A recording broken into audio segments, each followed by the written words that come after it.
Bonjour à tous et à toutes, bienvenue sur Free Matin. À suivre dans un instant la une des journaux, une présentation de Kader Achirou. Toujours sur la même émission, nous vous proposons la revue de presse nationale avec Dorcas Gamangba. Nous allons donc prendre le pouls des quotidiens parus sur l'ensemble du territoire national. Le bulletin matinal d'information sera signé Billy Laibi. Avec Carles Kitomé, nous allons faire quelques commentaires sur l'actualité, évidemment, l'installation des députés. Bonjour. Bonjour. Prévu pour le 16 prochain. Le 16 prochain, le jeudi, donc du côté de Porto Novo. Les sports à suivre sur Free Matin, l'horoscope du jour et quelques informations pêle-mêle pour meubler l'émission. Bienvenue. Bonjour, voici la une des journaux. Bonjour à toutes et à tous. Nous démarrons ce matin par le quotidien béninois d'information générale et d'analyse de l'informateur qui titre ce matin en manchette « Élection du bureau de l'Assemblée nationale. L'Union progressiste annonce les couleurs ». Des détails dans les colonnes de la parution du jour du Canard. Toujours à la une de l'informateur du jour. Après la libération de 2 otages français, devoir de vérité sur le cas Béji. Vivement le récit des 2 Français pour nous éclairer. À lire dans les colonnes de la parution du jour du quotidien béninois d'information générale et d'analyse d'informateurs, le journal École des étudiants en journalisme à l'École supérieure d'administration d'économie, de journalisme et des métiers de l'audiovisuel ESAE. Le matinal, ce jour en manchette, prise d'otages français et mort d'un guide au nord Bénin. La Cour de répression des infractions économiques et du terrorisme ouvre une enquête sur la Penjari. Nous restons avec le matinal, installation de la 8e législature. Les députés remplissent les formalités. Des détails à la page 11 de la parution du jour du Canard. Entre sérénité et optimisme, note le confrère. Nous restons avec le matinal, affaire de viol. 3 accusés condamnés à 20 ans de réclusion criminelle. Plus de précision à la page 9 de la parution du jour de le matinal. Le challenge ce jour en manchette, lancement de l'affermage dans le sous-secteur de l'eau potable. Talent investi plus de 166 milliards de francs CFA en 2 ans pour l'eau en milieu rural. Nous restons à la une de le challenge, rançonnement des malades et vente illicite de consommables médicaux. Le gouvernement met en garde contre ces pratiques dans les hôpitaux. Nous passons à présent à Bénin Nord Info qui titre ce jour en manchette « Examen du certificat d'aptitude professionnelle 2019 ». Le ministre Marion Capo lance la phase théorique à Parakou. Plus de détails à la page 2 de la parution du jour du Canard.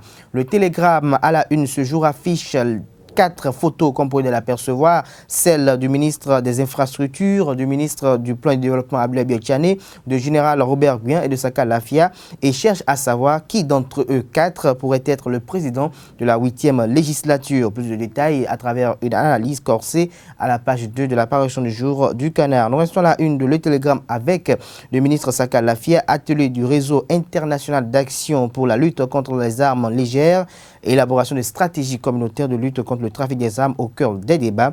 Plus de détails dans les colonnes de la parution du jour du quotidien. Nous restons avec le télégramme échauffouré dans la semaine dernière à Kéro. Le policier blessé a rendu l'âme, renseigne le Canard.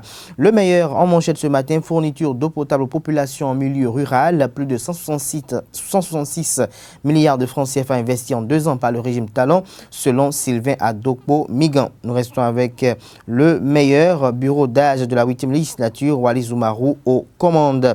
Nous passons au quotidien Le Nouvel Observateur, sortie médiatique des forces de l'opposition, haro sur les restrictions des libertés, l'état de siège contre Thomas Boniaï, le coup de force constitutionnel au Bénin. Plus de détails à la page 3 de la parution du jour du quotidien. Nous restons à la une de Le Nouvel Observateur, un titre « Bénin, ce îlot de démocratie sous l'emprise de faits pathologiques ». Le Béninois libéré ce jour en 2e titre à la une, réaction par rapport à la sortie de l'empereur et des autres dignitaires du Baroutem. Théophile Yarou n'a rien compris au pacifique message du souverain, remarque le confrère. Nous restons avec la une de Le Béninois libéré, précisément en manchette à présent, des commentaires de la presse française sur les 2 touristes. Une nouvelle piste dans le dossier des 2 otages libérés. Plus de précision à la page 3 de la parution du jour du quotidien. Nous restons à la une de Le Béninois libéré. Suite à l'enlèvement des 2 touristes français dans le parc Penjari, Omeki et autres mettent en place un nouveau dispositif sécuritaire.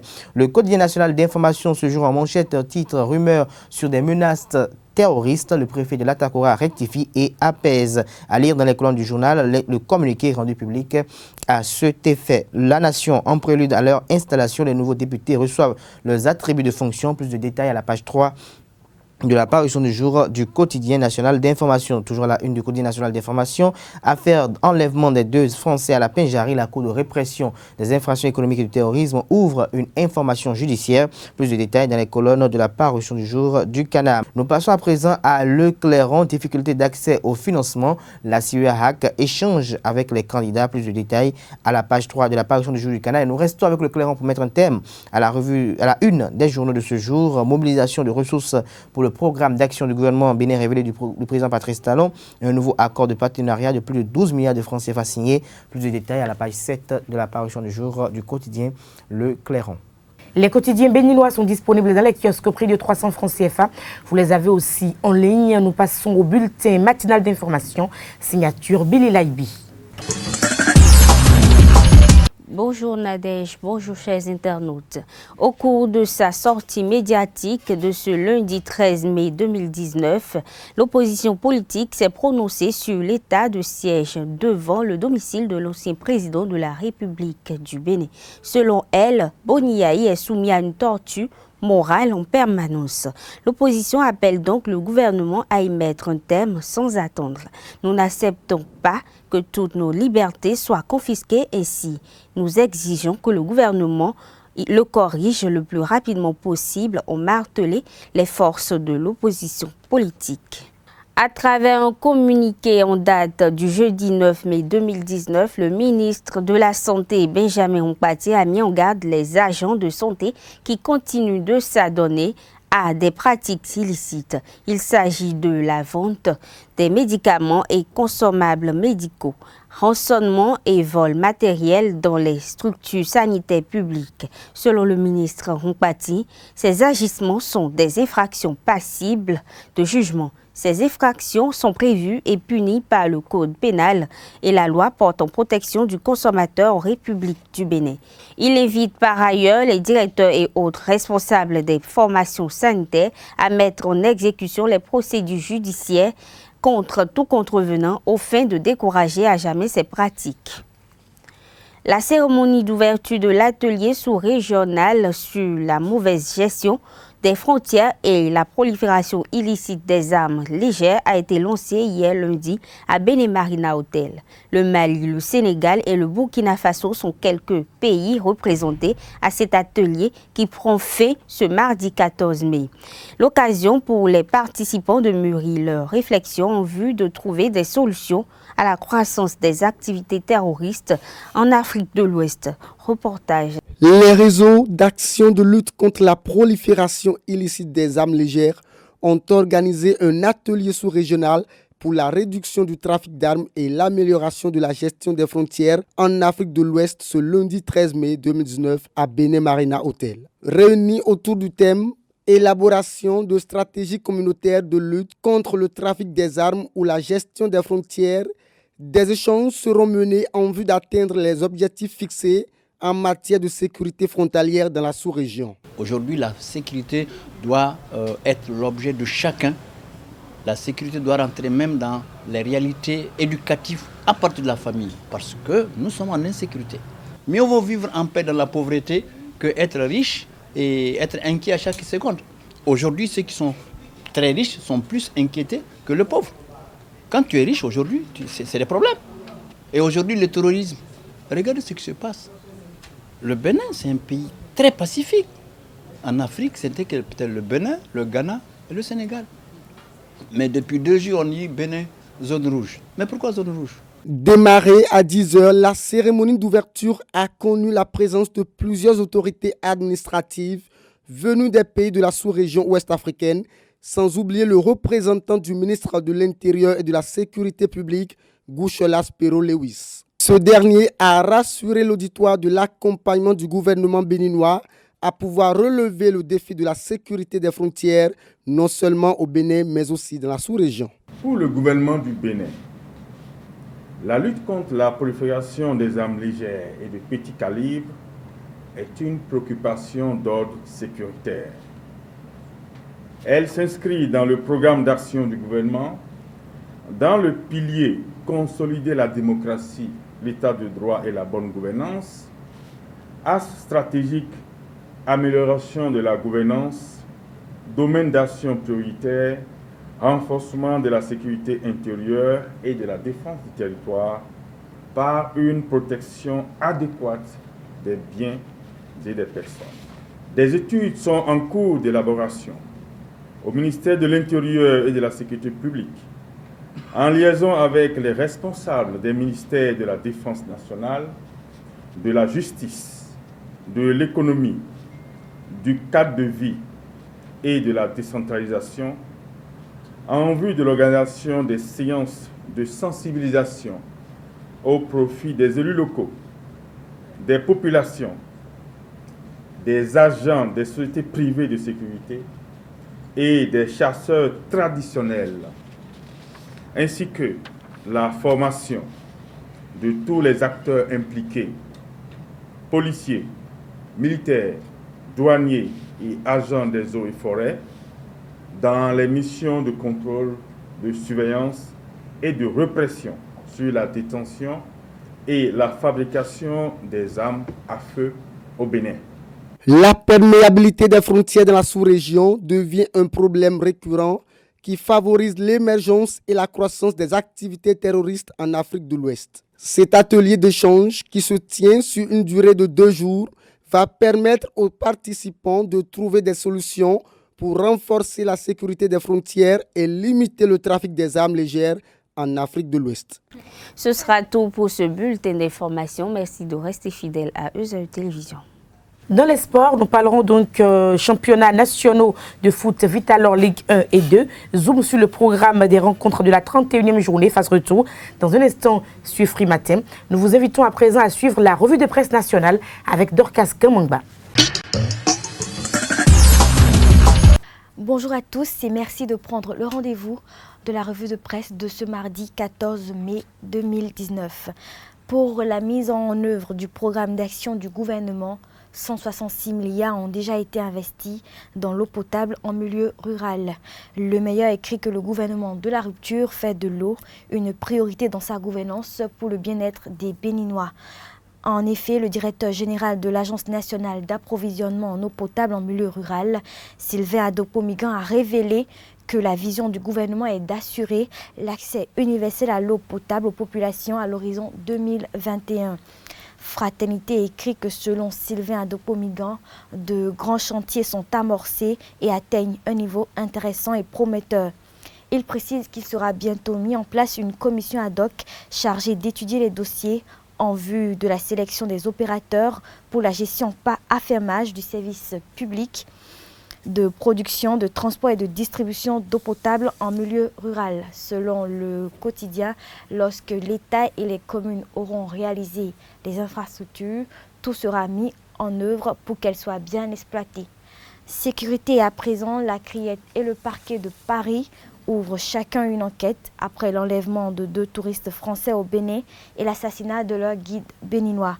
La Cour de répression des infractions économiques et du terrorisme ouvre donc en ce jour une information judiciaire pour élucider les circonstances du décès du guide touristique Fiacre Beji. C'est ce que nous apprend le journal Le Matinal. Le quotidien La Nation pense que l'instruction de l'affaire donnera sans doute lieu à une commission rogatoire. Cette procédure pénale va permettre d'établir les preuves de l'infraction relevant manifestement du terrorisme, surtout au plan international. Pour 5 minutes, le Bénin, longtemps considéré comme un îlot de paix, ne pourra plus continuer à rester isolé de la menace. Le journal affirme que cette situation n'a pas surgi au Bénin du jour au lendemain. En effet, certains milieux diplomatiques avaient déjà coloré en rouge une large proportion de la zone nord sur la carte du Bénin. Nous restons avec les mesures sécuritaires pour finir avec la supposée présence d'hommes armés à la frontière Bénin-Burkina. Le préfet de la Takora, Lydie Déré Chabina, a rectifié les choses et a apaisé les populations. La Nation écrit qu'à travers un communiqué en date du lundi 13 mai 2019, elle a infirmé les allégations relatives à la présence massive de terroristes dans la zone frontalière. Pour rappel, le maire de la commune de Materi, dans le département de la Takora, a signalé la présence d'individus armés dans les localités voisines au Burkina Faso. À travers une note de service en date du 7 mai 2019, le maire Sorikoua Sambeni avait invité ses administrés à rester vigilants. Il a exhorté les populations à collaborer avec les forces de l'ordre, les élus locaux et les chefs d'arrondissement en leur fournissant des informations nécessaires sur la présence de personnes suspectes ou identifiées comme armées sur l'ensemble du territoire de la commune. Il faut souligner que les autorités burkinabées ont elles aussi, à travers un communiqué radio, signalé la présence d'individus armés à Pama, Kopienga, situé à environ 50 km de Porga. Ce sera tout pour cette revue de presse. Merci de l'avoir suivi. Le commentaire sur l'actualité, évidemment, nous parlons des élections législatives. Jeudi, on passera donc à l'installation des 83 députés nouvellement élus. Cotonou, Porto Novo s'apprête donc pour recevoir ces députés. Carles Kitomé. Oui, tout à fait. La ville capitale qui abrite l'hémicycle s'apprête pour vraiment recevoir la 8e mandature des députés au Parlement. Je crois que c'est une bonne chose après tout ce que nous avons vécu, que finalement les députés soient installés. Et il faut compter avec l'ambiance actuelle qui règne dans le pays, qui demande quand même des mesures de sécurité qui sont prises pour que tout se passe dans les formes. Parce que après ces élections et les réactions de quelques partis politiques, les réactions des populations, je crois qu'il est de bon ton qu'on puisse quand même remettre la balle à terre, que les députés puissent être installés dans la paix, ça va ramener un peu la confiance et que maintenant on se remette résolument au travail. C'est vrai qu'avec ces événements, on a vu, et les semaines qui ont suivi, il y a eu quelques actes d'insécurité qui se sont produits dans le pays. Ça veut dire que les gens qui ont été mobilisés pour mener ces mouvements ou des gens profitant de l'ambiance délétère ont retrouvé un peu des activités d'insécurité qu'on a pu noter ça et là dans la ville. Et donc, c'est de bon ton que la police et même l'armée aujourd'hui puissent vraiment prendre les rênes de la sécurité pour que tout le monde se calme, pour qu'on puisse quand même repenser à nouveau comment faire redémarrer les activités dans le pays généralement. Donc, c'est en même temps un défi pour le Bénin de réussir à installer ses députés parce que devant la scène internationale, ça va être un élément qui rassure. Il est important que les partis de l'opposition se remettent tout de suite dans une autre posture pour qu'ils arrêtent de poser des actes qui vont discréditer le Bénin.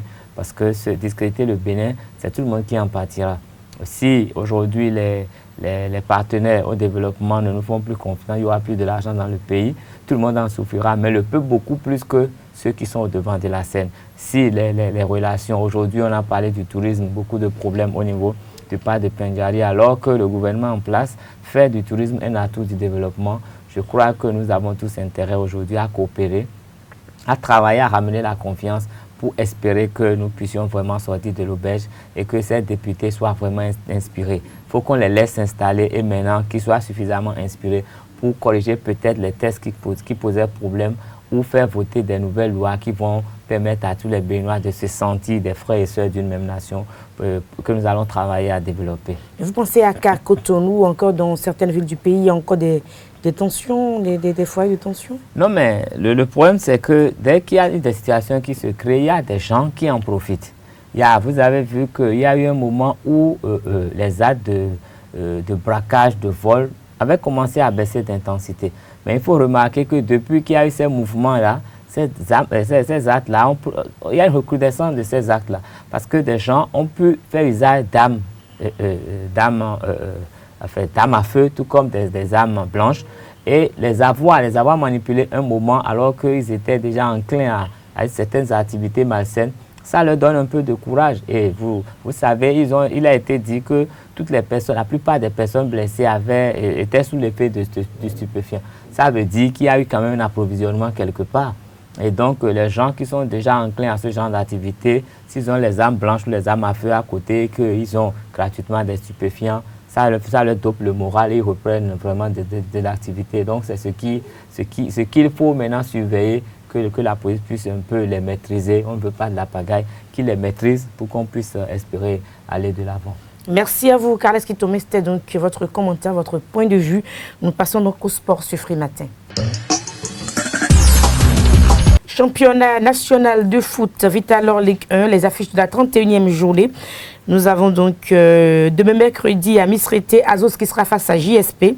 À Misrété, toujours mercredi, Ayema face à UPI-ONM. Énergie sera face à Béké, pendant que Buffle croisera les crampons avec ESAE. Avrancourt, Omnisport du côté de Avrancourt contre Tonnerre à 16h à Avrancourt. À Porto Novo, Dragon sera face à US Kraké. Et à René Pleven, Soleil sera face à Asvo. Et puis, les affiches de la 31e journée, championnat national de foot Ligue 2, Vitalor Ligue 2. À présent, Andali Cavalier face à Requin. À Azové, Dadi FC sera face à Taneka. Du côté du campus, UNB face à Delta FC. Entente FC face à Zazira. À Estado face à Real de Paracou. À Kanké contre JS de Ouida du côté de Savalou. À René Pleven, AS Cotonou face à Mamba Noir. Du côté de Djougou, Dynamique croisera les crampons avec Audio FC. Et à Paracou, Dynamo de Paracou sera face à JSA. Voilà donc pour le compte des affiches des matchs que nous suivons de très près avec la rédaction sportive de ESAE TV. L'horoscope du jour sur Free Matin. Amis Bélier, mesurez vos ambitions, ne forcez la main à personne aujourd'hui, cela pourrait se retourner contre vous.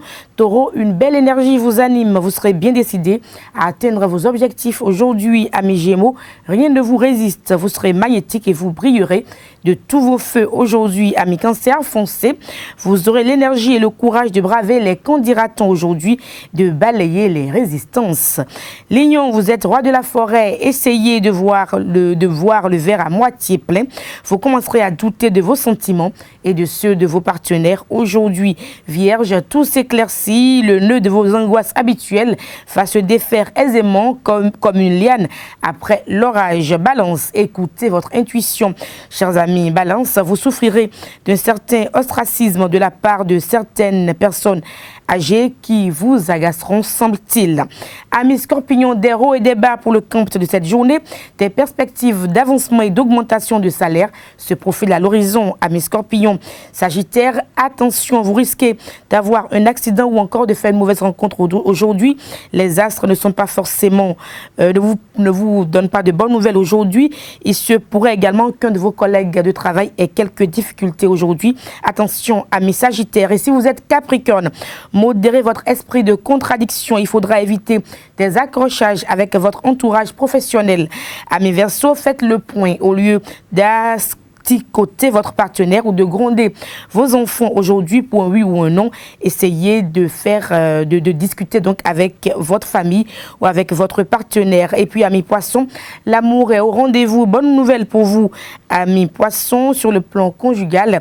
Vos liens se renforceront. Ainsi s'achèvent donc les prévisions astrologiques pour le camp de cette journée. Portez-vous bien. À demain pour un autre numéro de Free Matin. Au revoir.